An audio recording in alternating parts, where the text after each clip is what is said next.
Okay, Dr. Sharma, we'll start now. Yes, please. Good morning and a very warm welcome to today's session.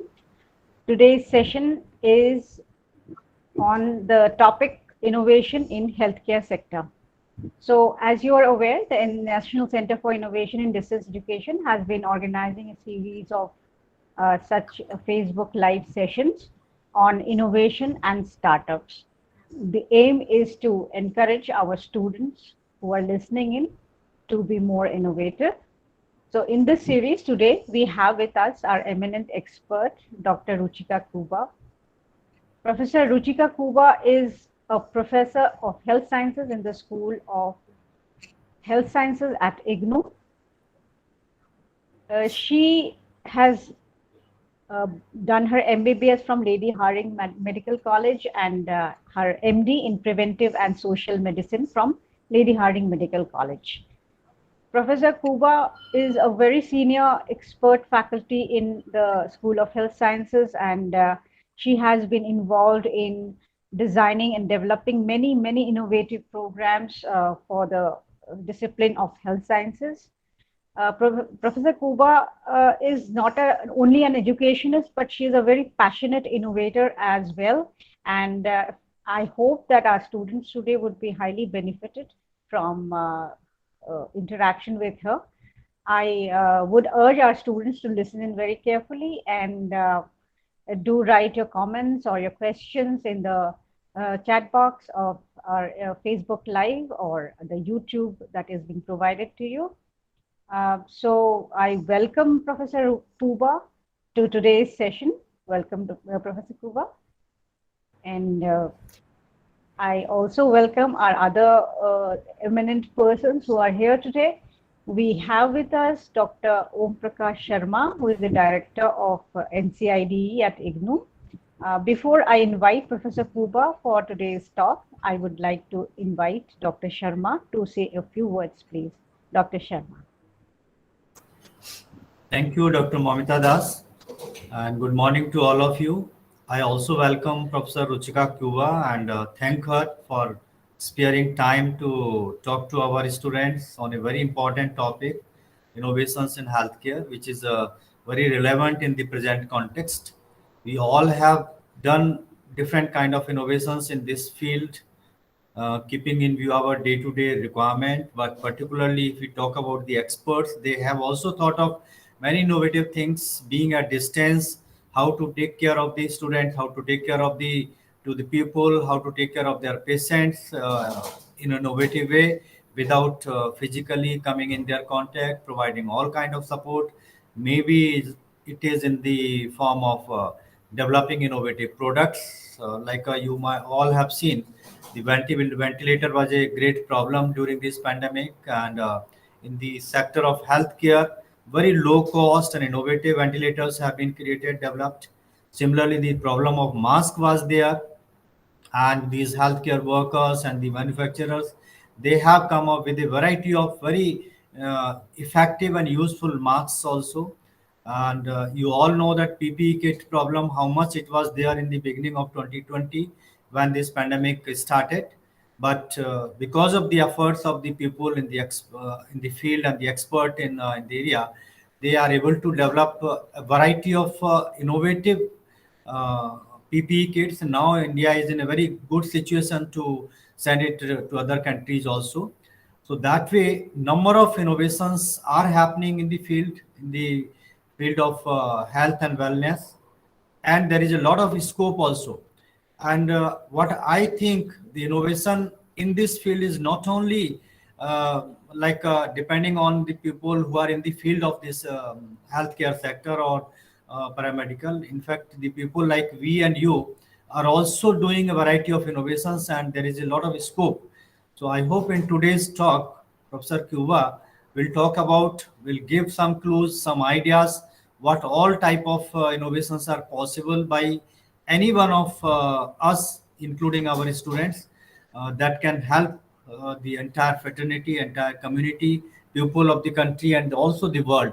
So with that, I think it's a very good occasion to interact with Professor Cuba, and it will be good to write your question, answers, and also suggestions. Some ideas are coming to your mind that will also help us in taking some other initiatives.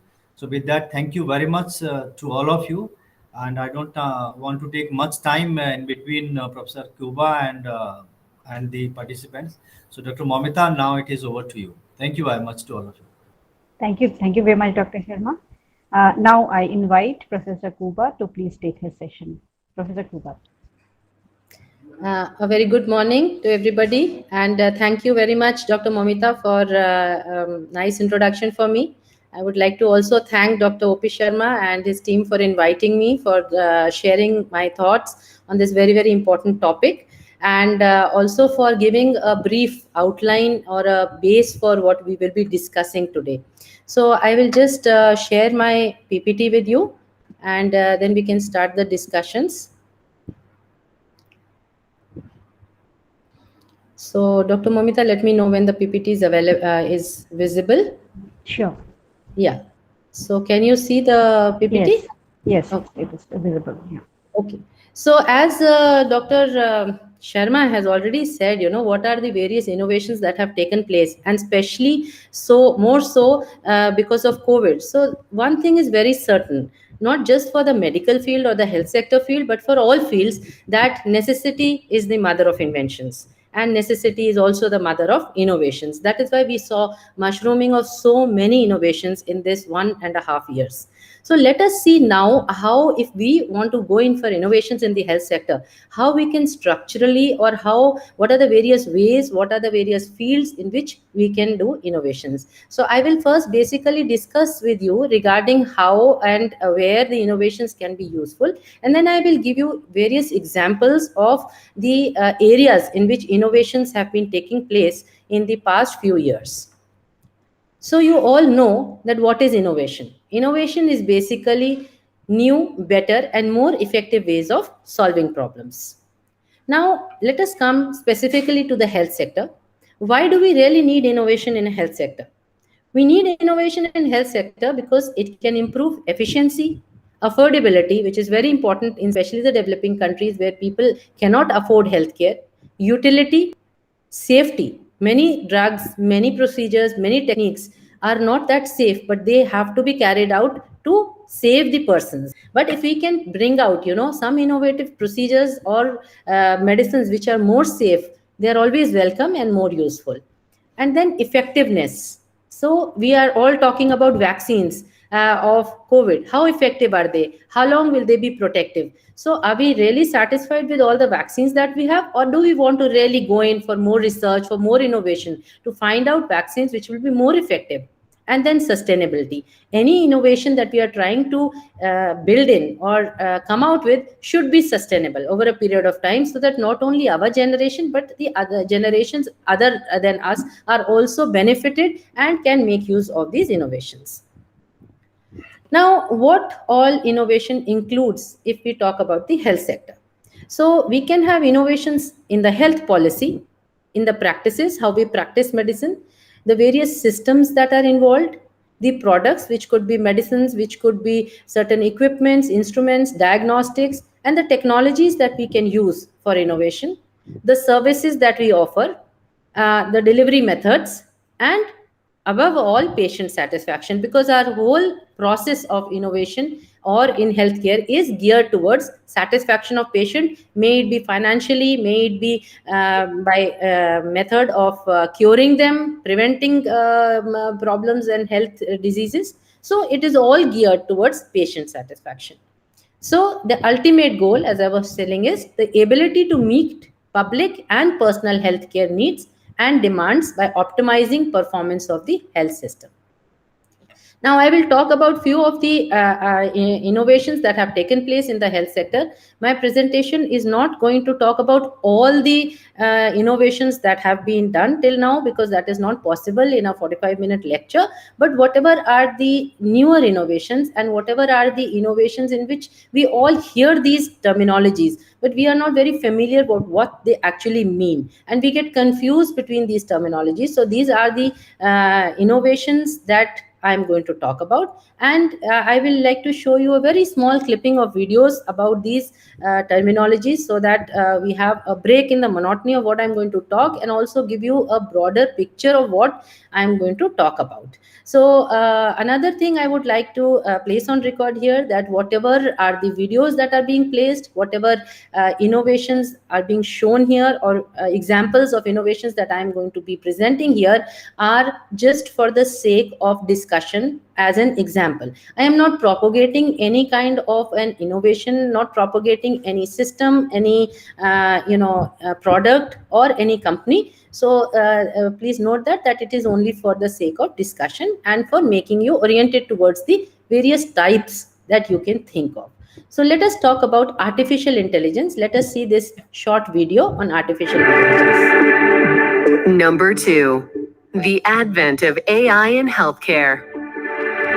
In this age of technology, artificial intelligence knows no bounds. Once thought a futuristic threat to humankind, AI is changing and saving lives. Not intended to replace clinicians or clinical judgment, AI serves the purpose to enhance and complement the very human interaction of provider and patient. In healthcare, AI is changing the game with its applications in decision support, image analysis, and patient triage.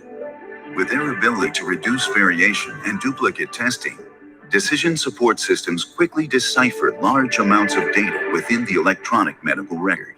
AI technology is also taking the uncertainty out of viewing patient scans by highlighting problem areas on images, aiding in the screening and diagnosis process. Artificial intelligence helps with the issue of physician burnout by collecting patient data via an app or text messaging. Chatbots now ask patients a series of questions regarding their symptoms, taking the guesswork out of self-diagnosis and saving both the patient and provider time and money. With the AI integration, working smarter enables solutions to a variety of issues for patients, hospitals, and the healthcare industry.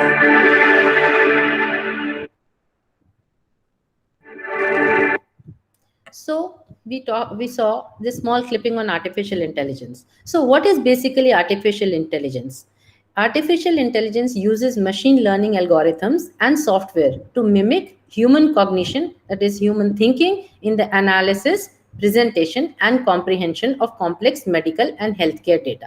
But one should be very clear that all this happens only based on the inputs that are provided. So there is a large amount of data. That data is provided to the computers for artificial intelligence. Algorithms are built up based on machine learning, and on the basis of these algorithms, the decisions or the suggestions are made how to do the diagnosis or management or treatment of a particular person. So these are some 2 examples of artificial intelligence which have been used. For example, Mayo Clinic used the LUCIMS platform for collecting, orchestrating, and curating data from virtually any device, hosts and supports the artificial intelligence or machine learning runtime algorithms, and delivers the application development frameworks and services for workflow integration. Similarly, Google has also come up with a iPicture archive communication system called iPACS, which is a telemedicine network which connects patients in rural areas across USA to ophthalmologists for diabetic retinopathy scans. So these are some 2 examples of artificial intelligence. Now let us see how actually artificial intelligence can take place, because artificial intelligence is a big thing and we require a lot of things to be in place, in line with each other, for artificial intelligence to see. So for us to understand this, because we've talked about data, that data is available and we process it. So what is big data and analytics? How do we manage big data and analytics? Let us see this video. Today's vast amount of medical data needs to be integrated and accessed intelligently to support better healthcare delivery. Big data made smart can create new networks of knowledge sharing. By measuring and monitoring processes digitally, we can compare data more easily. Such insights facilitate streamlined workflows, greater efficiencies, and improved patient care. Systematic analysis of extensive data can help to detect patterns so that clinicians can tailor treatments to individuals and project health outcomes. Digital networks can bring together partners in knowledge sharing, delivering context-relevant clinical information at the point of care enables more holistic decision-making. Healthcare can only benefit from big data when it is made structured, relevant, smart, and accessible.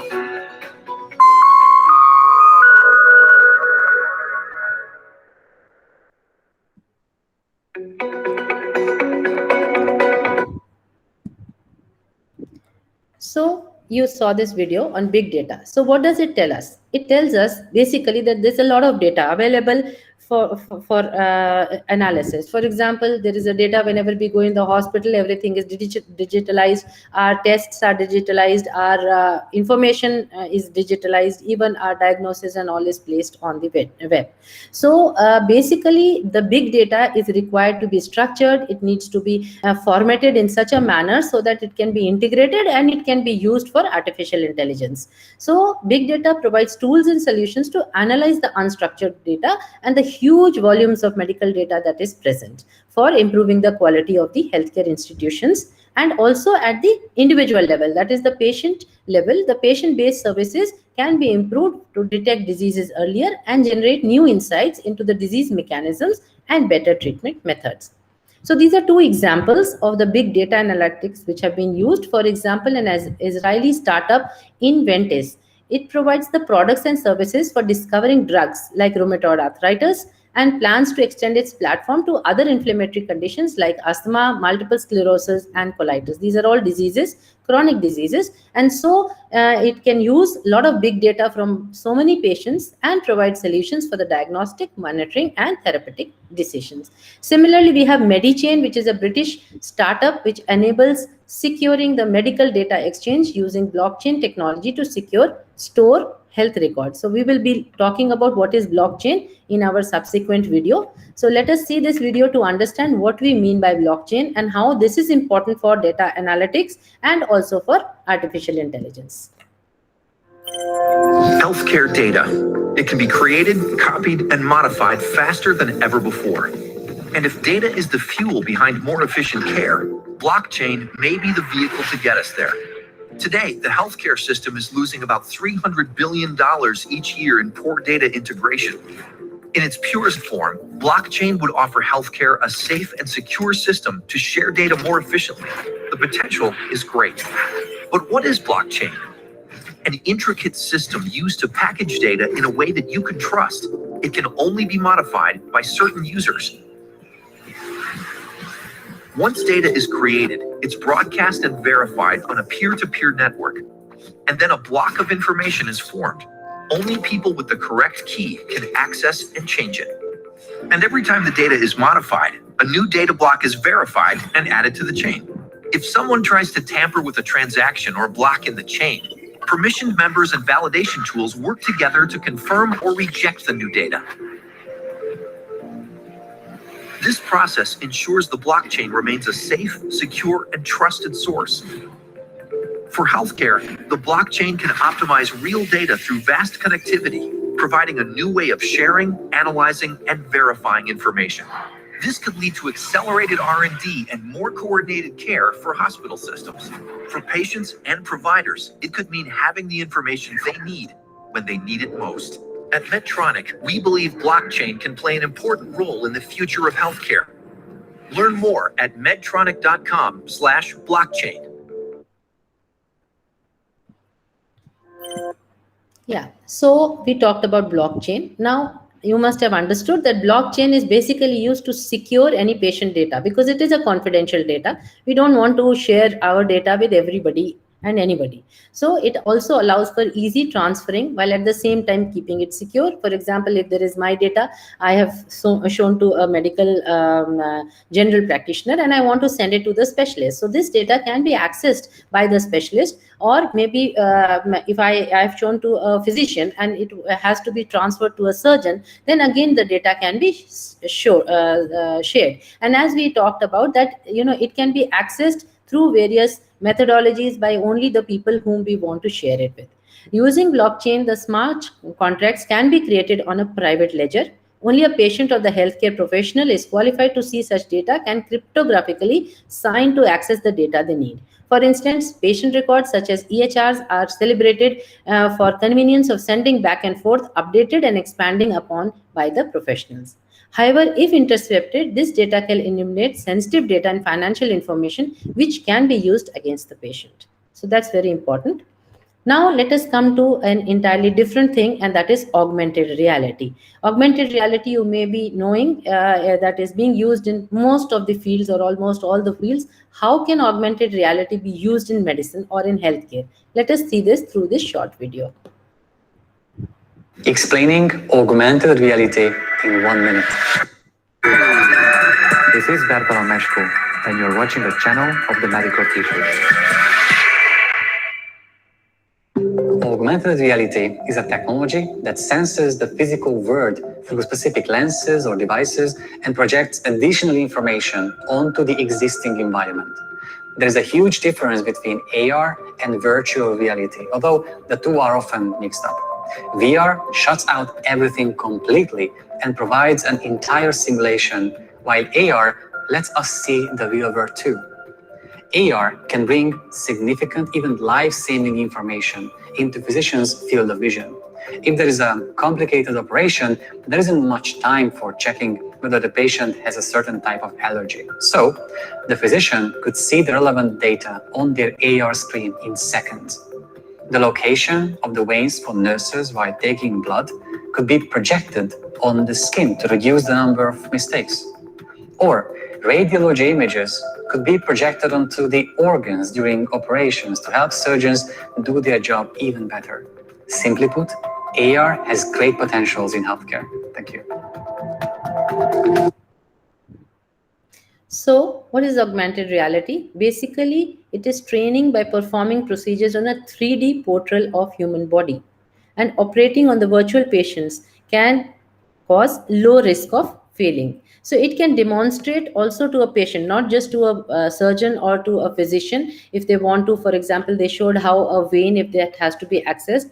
Again, when we are doing operations, then if AR is used, then if we want to see where is a stone in the gallbladder, where is the stone exactly in the kidney, has it moved since we last took the pictures, so all that can be seen. Similarly, for a patient, we can also demonstrate how to apply medication, how to wash and dress a wound, etc.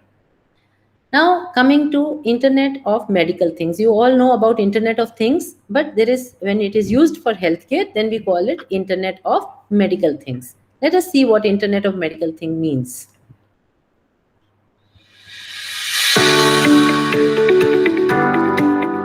Imagine a truly modern healthcare system, which is accessible to all from the comfort of your home. A system that utilizes the Internet of Things, allowing us to monitor our health, share data with our care providers, and alert others when we are in need. Embedding intelligent functionality into our homes would allow patients to be monitored around the clock. Built-in sensors track movement from inside the home, alerting family or emergency services when needed. Smart packaging can also be integrated with near-field communication, radio frequency identification, RFID, and other wireless-based applications. Data sharing would allow for the monitoring of patient compliance, reduce the need for repeat prescriptions, and reduce waste. Wearable technology embedded into clothing could track a wide range of patient parameters and provide a conditional assessment. This technology has the potential to displace invasive testing methods, saving time and money. Advances in biotechnology are enabling the production of targeted medicines that can fit the needs of individual patients, increasing success rates and reducing side effects. At-home treatments such as light therapy can offer a non-invasive solution for issues relating to skin care, ophthalmology, and wound healing. The Center for Process Innovation is dedicated to making these possibilities a reality. By providing state-of-the-art facilities and technical expertise, CPI helps companies to develop, prove, prototype, and commercialize next-generation products and processes to improve the efficiency of our healthcare systems.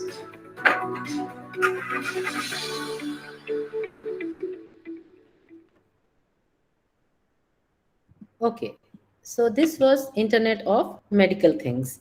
So what does it do? It basically provides connectivity between patients, clinicians, machines, and care environments. The products with less or no human interaction, for example, automatic disinfection, smart diagnosis, and remote patient management by integrating the sensory information, automatic processing, and communication through networks for real-time diagnosis, monitoring, tracking, and disease control.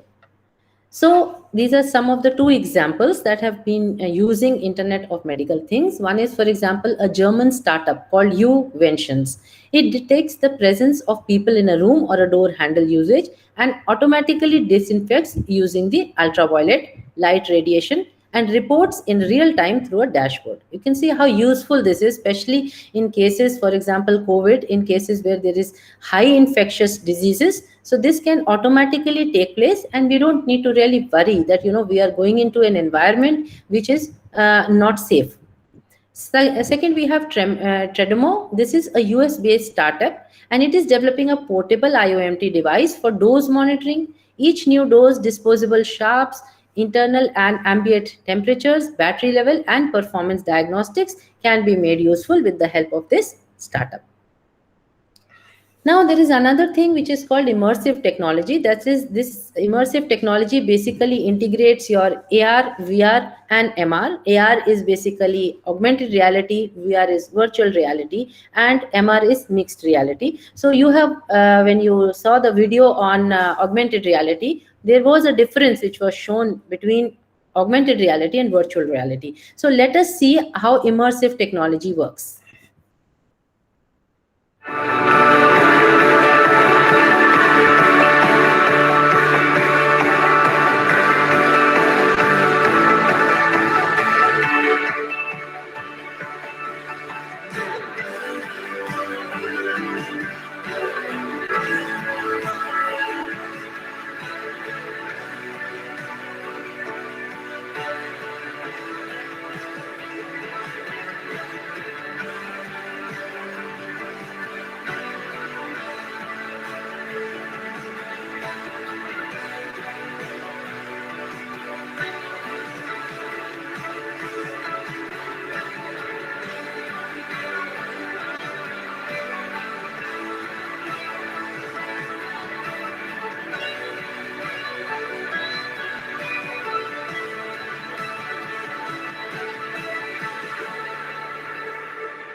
So that's a nice question in the end. Do you think that you will be prescribed virtual reality in future? So this is very important aspect of patient management, patient treatment, the virtual reality, because virtual reality applications are being used to aid cognitive and physical rehabilitation. It also plays an important role in medical education. For example, if you have to go in for dissections, you do not have enough dead bodies or cadavers. In medical education, you can do the dissections through virtual reality. You are given a virtual body on which you can do your dissections, see how things can be done. Similarly, for the cognitive and rehabilitation, I'll talk about in the next slide how they are being used by various organizations. And then immersive technologies also find applications in surgery. For example, the perioperative projection of a patient information, holographic images, and scans. So you can see, where the problem is if the AR or the augmented reality is projected while you are undergoing a particular patient treatment. Now, this is an immersive technology example which has been used by the HoloLens by Microsoft. This is an example which will show you how we can even use mixed reality.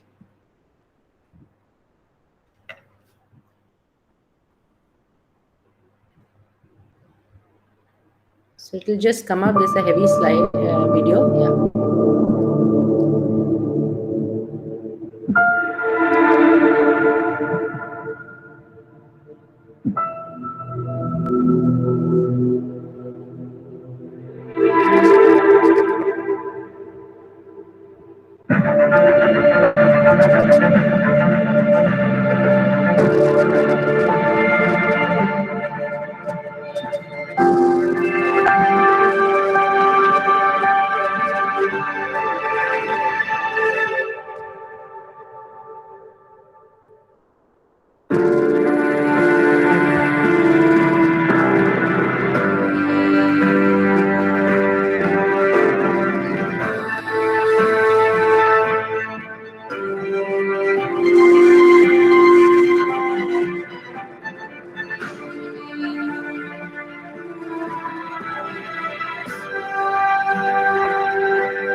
So what you saw in the motorcycle was the augmented reality, because actually you can see what is happening. What you are now seeing is a virtual patient. So this is virtual reality.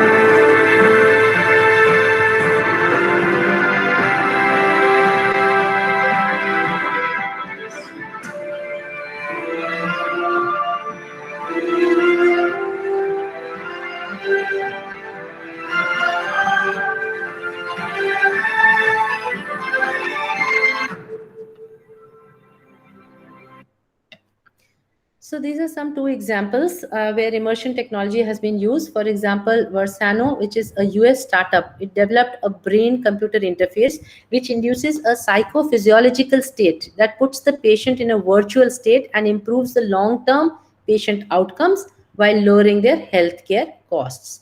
Similarly, Rescape, which is a British startup in virtual reality, distraction therapy to support pain and anxiety or stress management.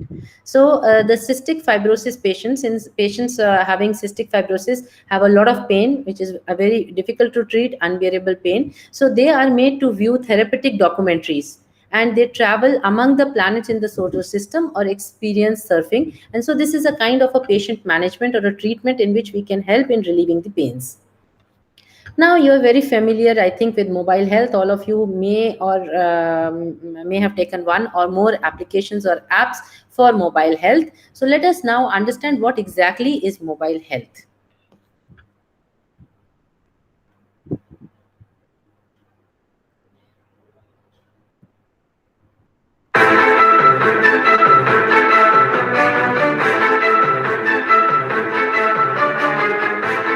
Hi, I'm Sam the Cell.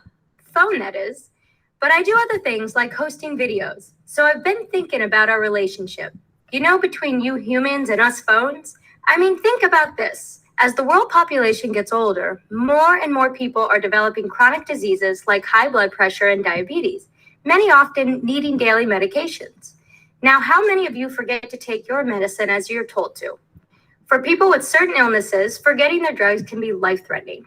So what if there was a pill box that knew when you didn't take your medicine and sent you a text message to remind you? It's called SimPill, and it's an example of mobile health. So what is mobile health, you ask? According to the World Health Organization, mobile health, or mHealth, is the use of mobile devices, such as cell phones and tablets, to support medicine and public health. mHealth is part of electronic health, or eHealth. eHealth is electronic processes and communications that support healthcare and public health. You may have heard of mHealth. It's gotten a lot of attention in recent years, especially from Bill and Melinda Gates. Their charity, the Gates Foundation, offers grants for developing low-cost cell phone applications for global health. So what does mHealth do? The World Health Organization breaks down mHealth into 6 initiatives. Number 1 is communication between individuals and health services. This includes telephone help or advice lines and emergency toll-free numbers. Did you know that not every country in the world has 911? Number 2 is communication between health services and individuals, such as text messages, reminding HIV patients to take their medicine, public service announcements, encouraging people to get tested for HIV. Initiative number 3 is consultation between healthcare workers, such as midwives in remote areas, talking to doctors about problems.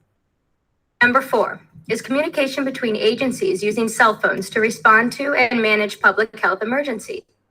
Nigeria used this during the Ebola outbreak last year. Number 5 is health monitoring and surveillance, like using Facebook and Twitter to check for the spread of flu.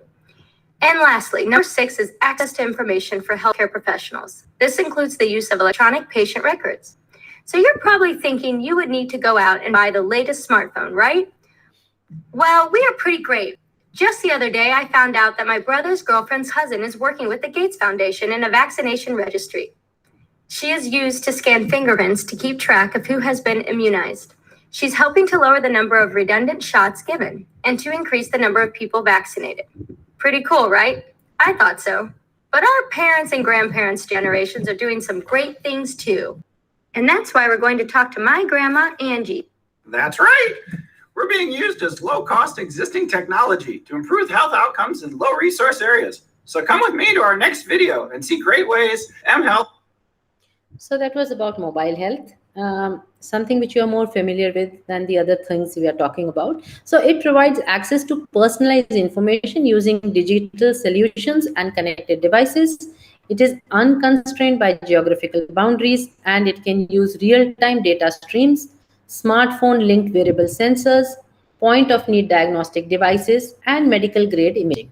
It can make healthcare delivery more equitable as well as accessible.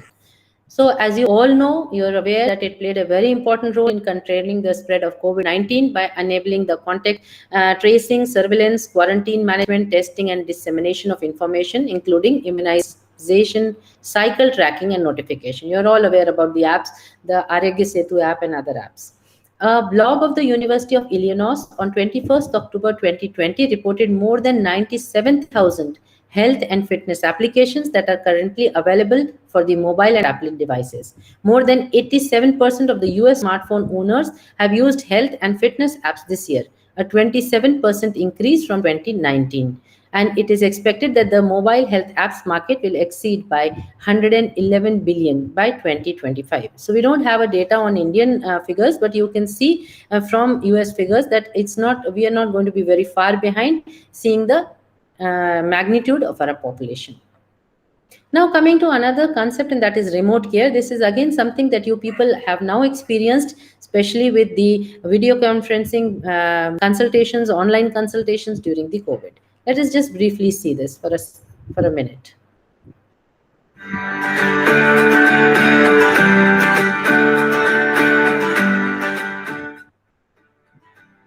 Mrs. Lee was recently discharged from the hospital. Her doctor ordered remote patient monitoring equipment to be delivered so Mrs. Lee can track her vitals at home. She's been on the program for about a week and a half when the remote monitoring nurse notices that Mrs. Lee gained 5 pounds in 2 days.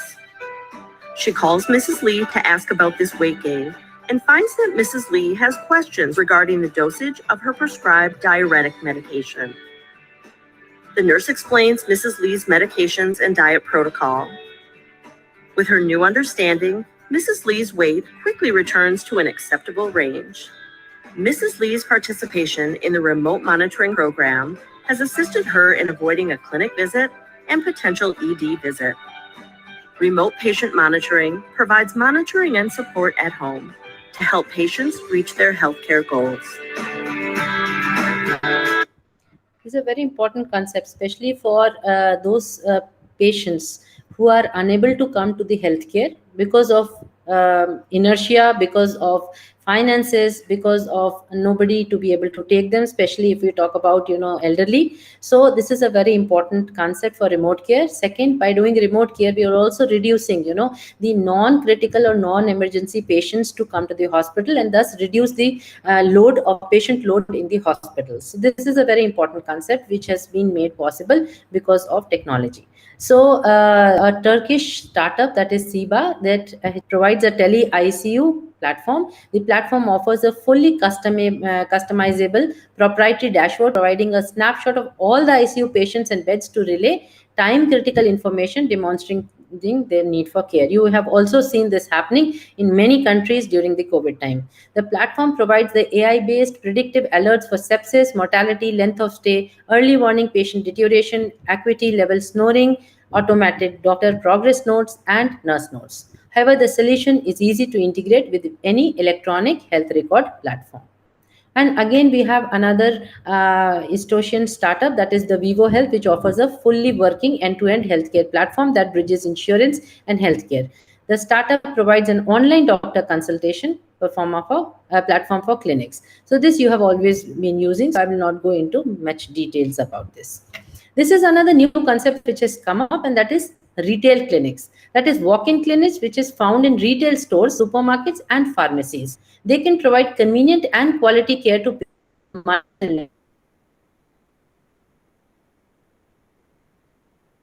patients like just allergies, cold, flu, burns, and sprains. Because the number of patients for these problems are a large number of people, and so we don't want them crowding into our hospitals or tertiary clinics, so that we can give more, attention to the patients who actually require them from a point of view.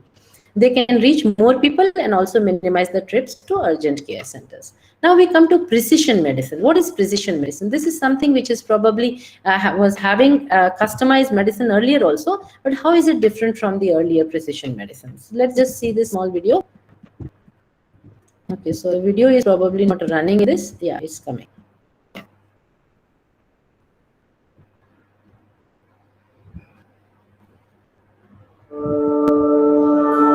Precision medicine is a dynamic field which integrates the latest research advances into individual treatment. It seeks to provide the most tailored diagnostic tools and treatment for patients with any form of problems, from cardiac disease to diabetes to cancer. Precision medicine can even be used to keep healthy patients even healthier.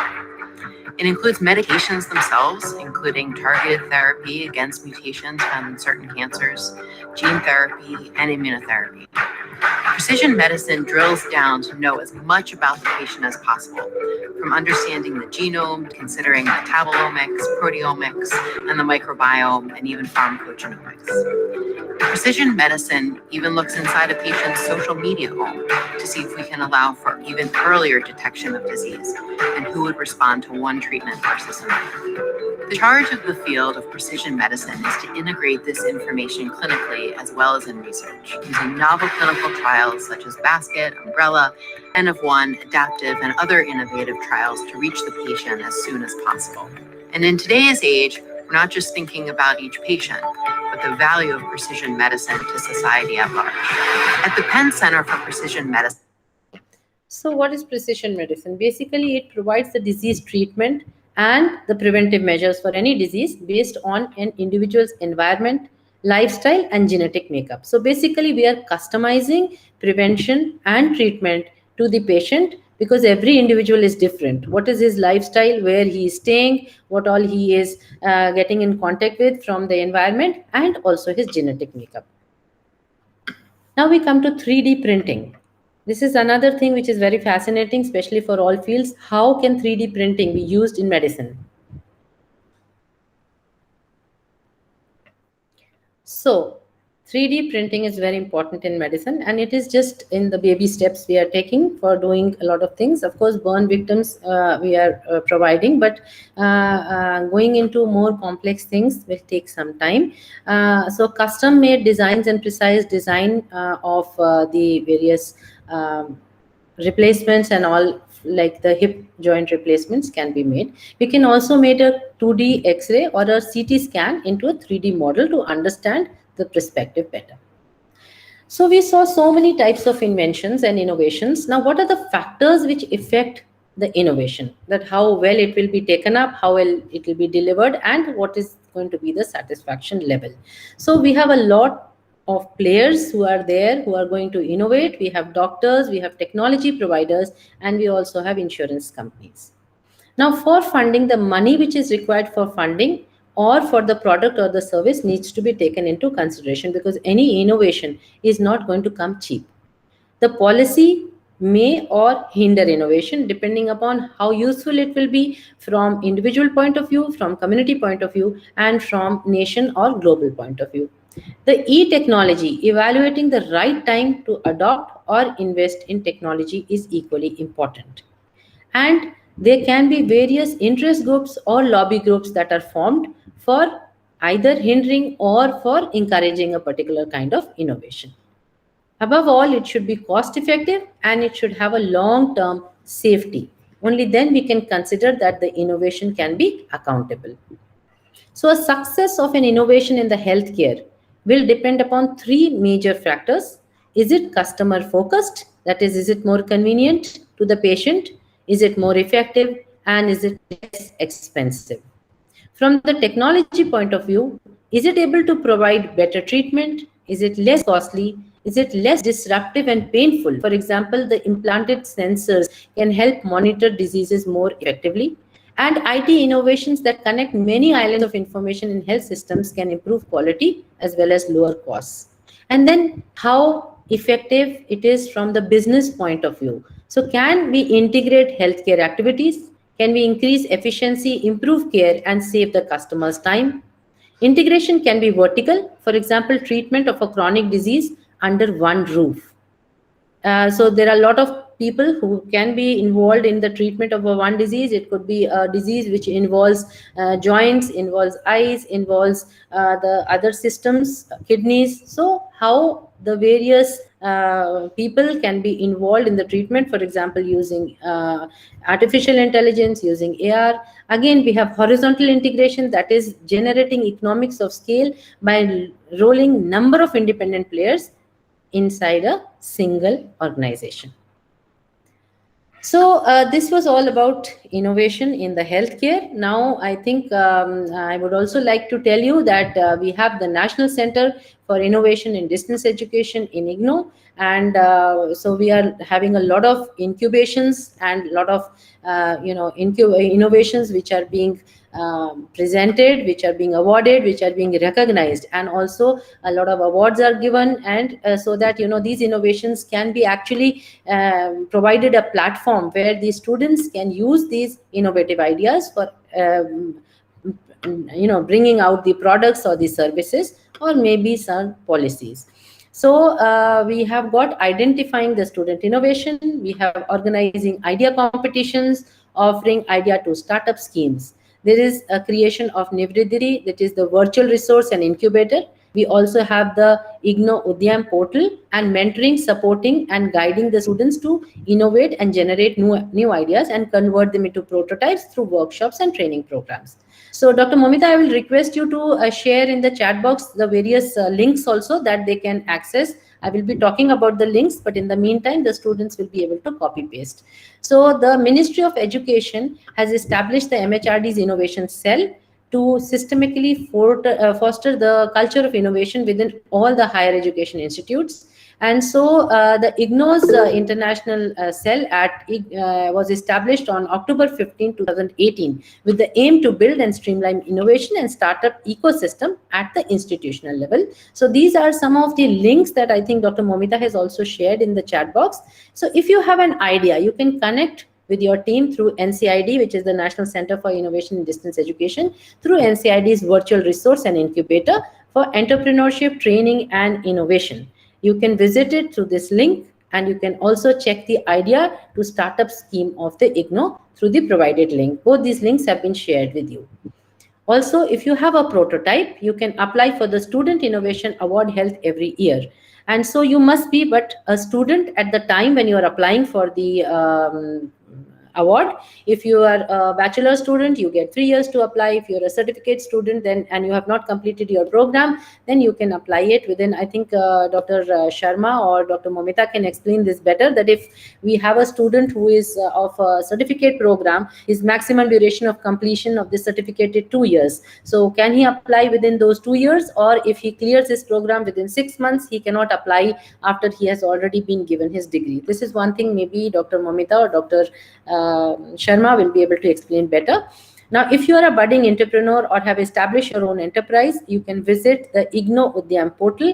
And if you want to upgrade your knowledge, you can also visit the online courses which are available or the learning resources. So this is coming to the end of my presentation, and this is my contact details, which I think I will also request Dr. Momita to provide in the chat box for any of the details related to innovations in healthcare. You can also contact me through phone or email. Thank you very much for patient hearing and giving me this opportunity.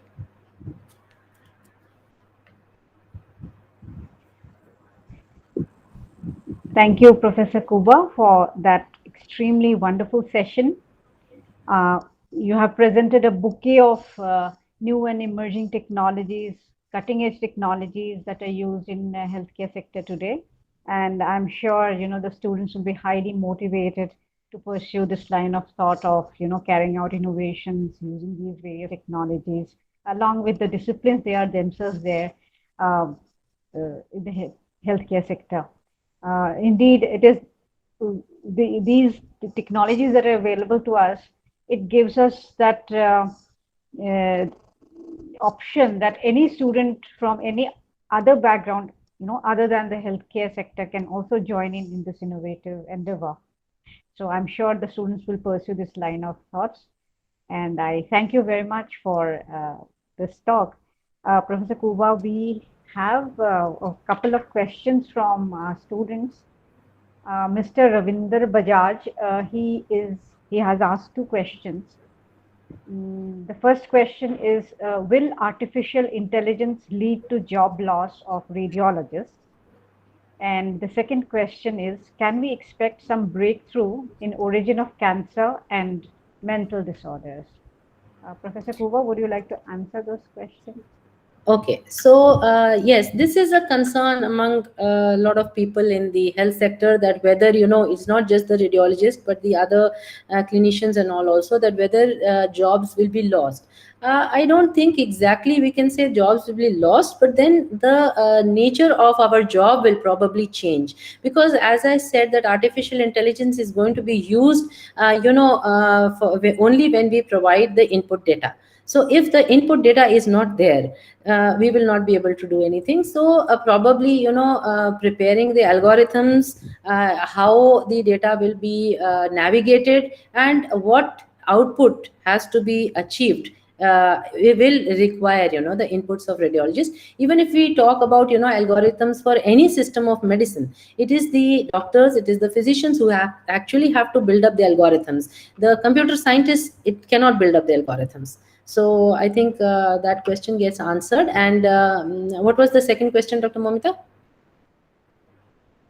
Yeah, regarding cancer care or something, cancer cure.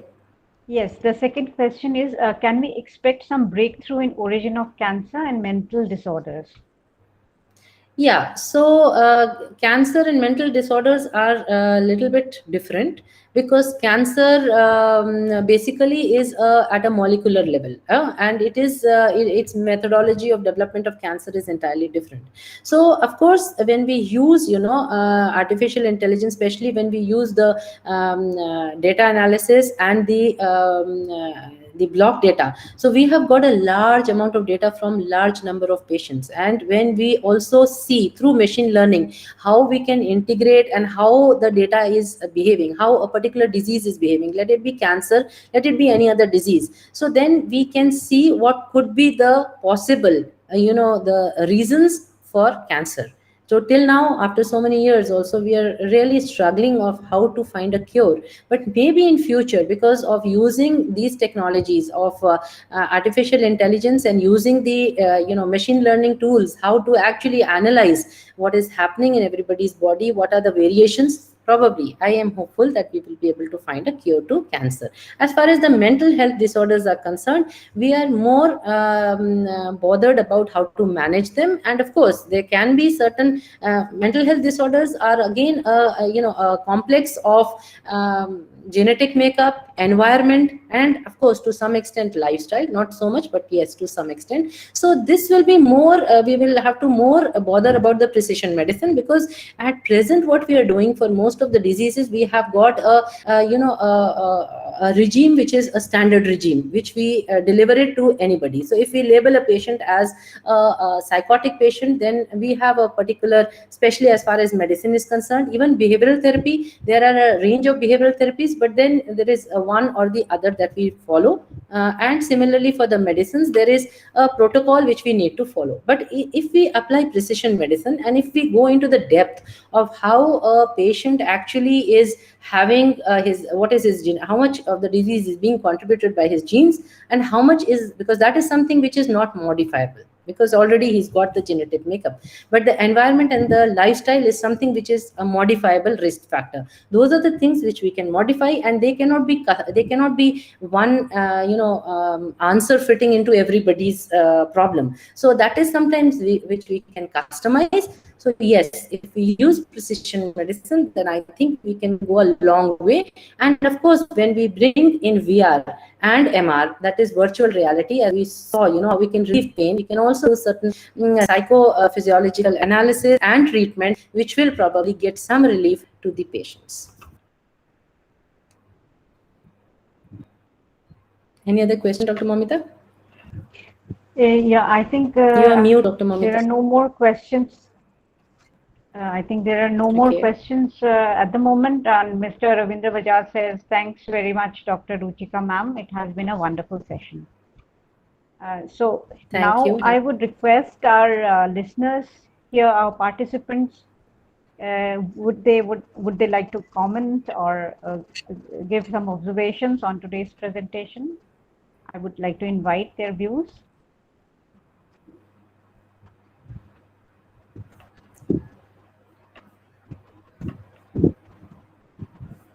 So as we are waiting for views, as you had mentioned in your talk, there is a question about, when or who can apply for the awards that the NCID organizes. So I would request Dr. O.P. Sharma to kindly answer that.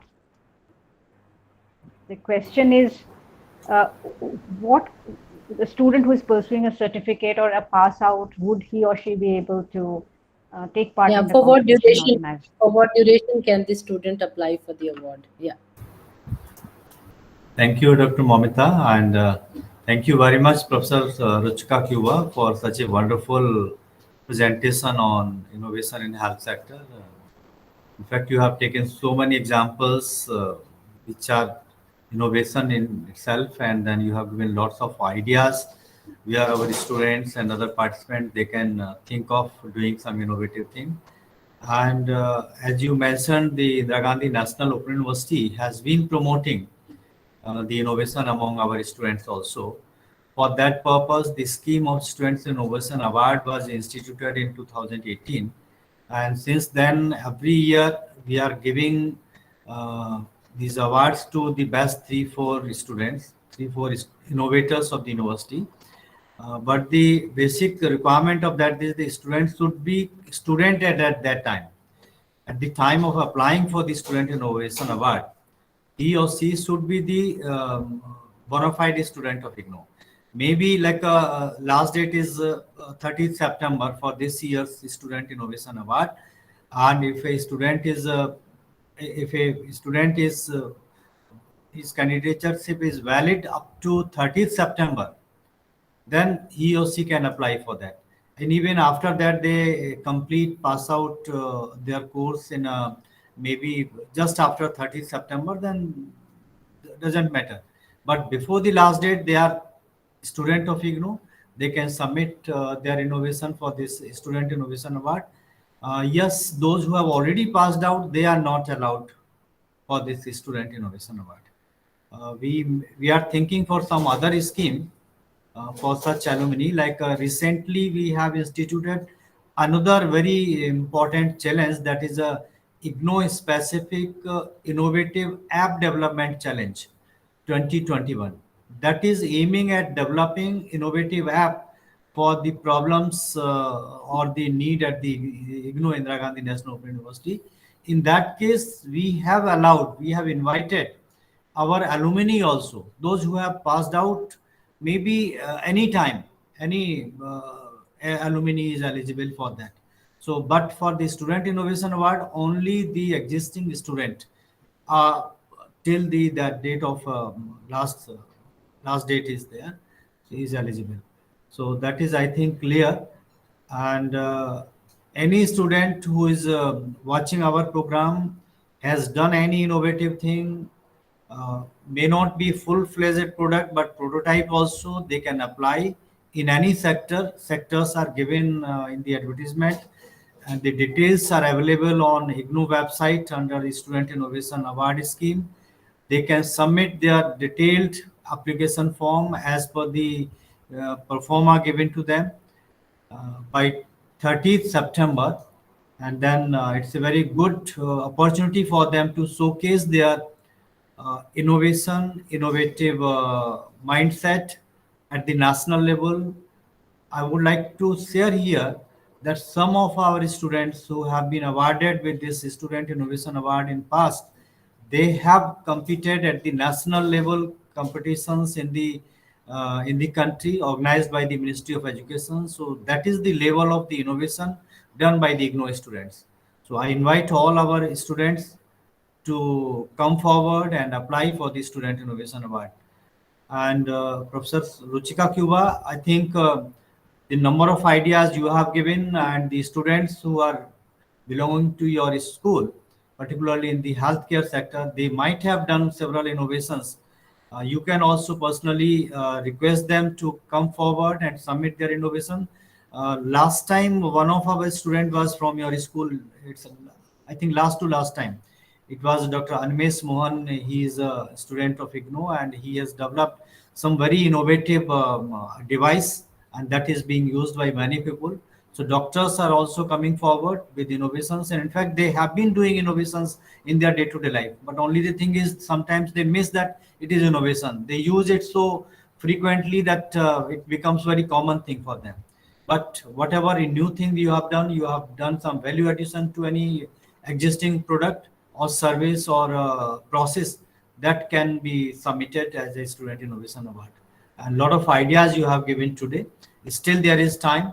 They can develop something and then can submit. So with that, thank you very much for sharing your ideas, your experience. I hope it will be useful for all students. Now, Dr. Momita, you can take it further. Thank you very much, Dr. Sharma. So I think we do not have any other questions or queries today. So I would like to thank our expert, Professor Ruchika Kuba, for sparing her valuable time to deliver this motivating talk.